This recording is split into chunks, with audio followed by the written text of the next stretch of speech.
All right, let's get discussing intervals. Intervals are simply the distance between any two notes. And a great place for us to start is taking do, re, mi, and do, re, me, and using do as our starting point, relating it to all the other notes and figuring out what those intervals are.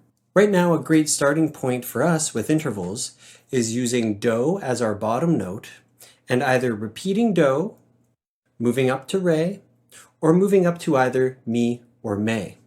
In this case, we're going to start with do to itself. When we play a note and repeat it, it's known as a perfect first. So for example, if C is our do, and I play it once, followed by it again, then that is a perfect first. Now I could do this on re 2 times, on mi 2 times, but for now we're thinking of do as our bottom note. So in this case, do to do is your perfect first. Now if we move to our next interval, do to re, now we have what's known as a second. It's like I'm moving from the first note of a scale to the second note of a scale. Now major scales start with do to re, and minor scales start with do to re. But we're going to identify this interval as a major second. It's not unique to the major scale, but when it's flattened, it does sound more minor. I'll give you a quick example. Here's do re mi. Here's do ra mi, the flat re. It sounds more Middle Eastern, but it also just sounds more sad. Versus. So it's important to note that the major second is not unique to the major scale, but we're identifying it as a major interval. So do to re is our major second. Next we would have do to mi. Any guesses what it might be called? Well, it's taking the first note of our major scale to the third note of our major scale. Do to mi is a major third. Later, when we learn our full scales, you'll identify this interval as the first note of a major scale up to the third note. So do up to mi is a major third. And that major third is a fundamental component within a major chord and a major scale, but especially these chords, do, mi, so, starting with our major third, is going to give us the sound of that major chord. If we were to take mi and flatten it, so we have do to me, now we have what's known as a minor third, the third note of a minor scale, or also the distance from the bottom to the middle of a minor chord. So to recap, a repeat is a perfect first. Moving do to re or one tone is a major second. Moving up 2 tones, or do to mi, or the first note of a major scale to the third note of a major scale, is known as a major third. And if we flatten that major third, we now have a minor third. Intervals can be played blocked, same time, or broken, ascending, moving higher, or descending, moving lower.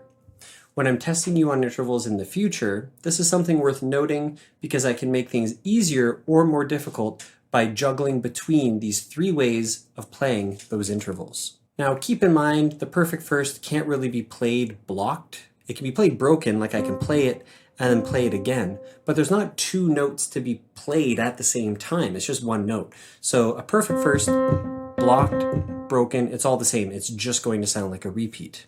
So to illustrate the way that these intervals sound, I'm going to go through each in a blocked and broken environment. Blocked meaning played at the same time, and broken being played separately. I could play them ascending, so moving higher as part of their broken form, or descending, moving lower. Perfect first is simply a repeat. It's the easiest of the intervals to hear. Do to re is your major second. You may also hear re down to do. You can also hear that it's close, but like loosely close. It's not super, super close. And when it's played at the same time, it's the most dissonant interval at this stage of things. In other words, it's not going to sound super harmonious or particularly nice. When we have do to mi, it sounds quite greeting. Do, re, mi, it's uplifting. And when we reverse it, broken, it sounds like a doorbell. Of course a doorbell would be a major third. We're trying to greet people in a friendly way, so when you hear that doorbell sound, That is a descending major third. Played at the same time, it sounds harmonious, and maybe you can hear that it sounds major. It might take some time to hear that. But this is do, mi, a major third. If you need to sing it in a broken fashion, so hearing it blocked, but then singing the notes, that's okay. That's not cheating as far as I'm concerned. Singing is going to help you eventually sing in your head. And when you're singing in your head, you're just figuring it out. And that's what we're supposed to be doing.